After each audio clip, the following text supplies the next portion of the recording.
Hello friends, welcome to Islington Listens, wisdom from a community of faith that doesn't think the same, vote the same, or love the same, but we are trying our best to follow in the way of Jesus with compassion and hope.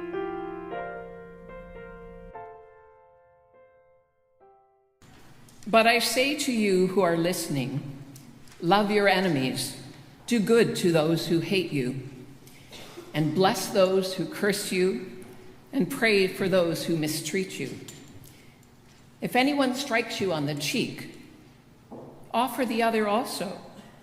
And from anyone who takes away your coat, do not withhold even your shirt.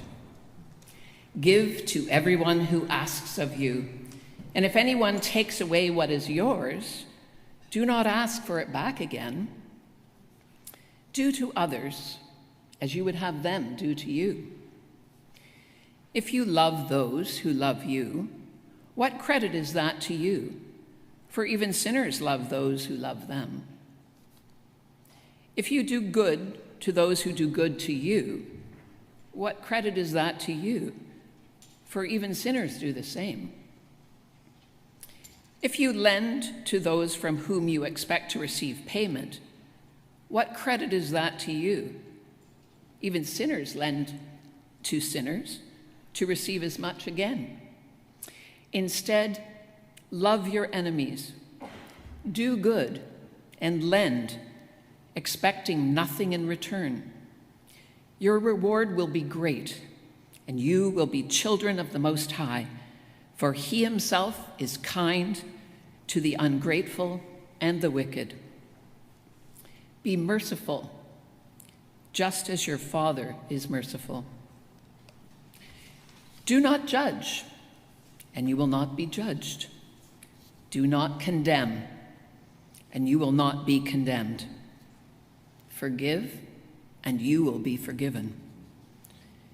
Give, and it will be given to you. A good measure, pressed down, shaken together, running over, will be put into your tap.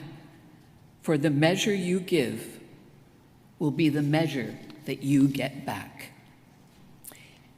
Hear what the Spirit is saying to the church.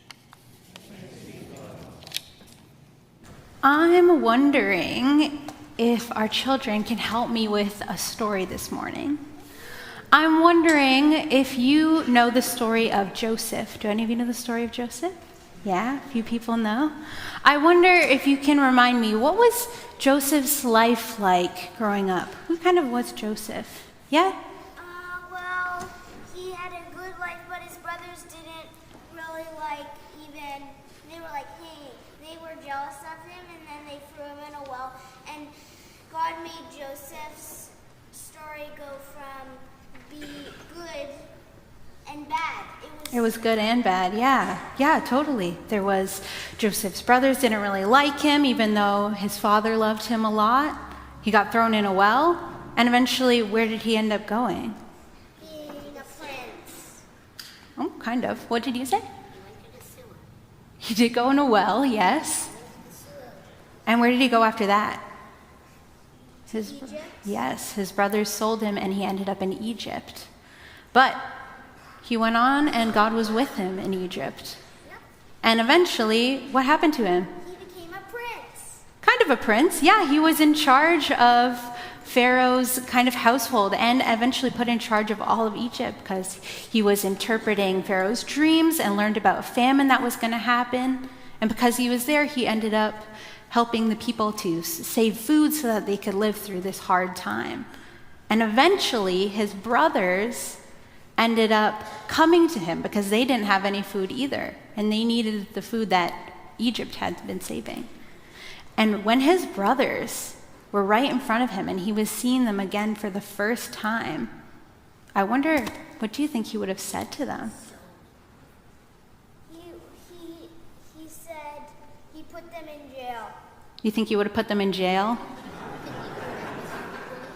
Yeah. Well, I can tell you what he said to them. Joseph said to his brothers, I am Joseph. Is my father still alive? But his brothers could not speak. They were terrified. But Joseph said, Come close to me." And once they did, he said, "I am your brother Joseph, who you sold into Egypt. But do not be distressed and do not be angry because you sent me here, for I have been sent here ahead of you to save lives. For there has been a famine for 2 years, and the next 5 there will be no plowing or reaping. So I was sent ahead of you so that I could save a remnant of this earth, and you could have deliverance.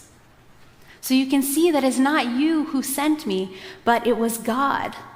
For I have been made the father of Pharaoh and head of his household in all of Egypt. So hurry back to my father and tell him, 'Your son Joseph says, I have been made Lord of all Egypt. So come to me and don't delay, for I will give you a place to stay in Goshen so you can be close to me. And you and your children and your grandchildren and your flocks and your sheep and all you have can come. For there is still 5 more years of famine to come, and otherwise you and your family will become destitute.' And Joseph went to his brothers and kissed them and wept over them. And then he and his brothers talked." Let's thank God for that. You might be familiar with the words, "Let love be here." Say this with me.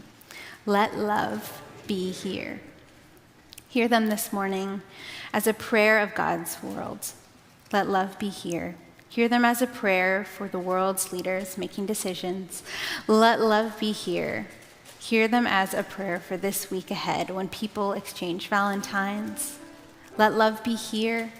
Hear them as a prayer when we can't get along. Let love be here. Thanks for listening, friends. For other ways to connect, go to islingtonunited.org. May God's wisdom and love keep finding you.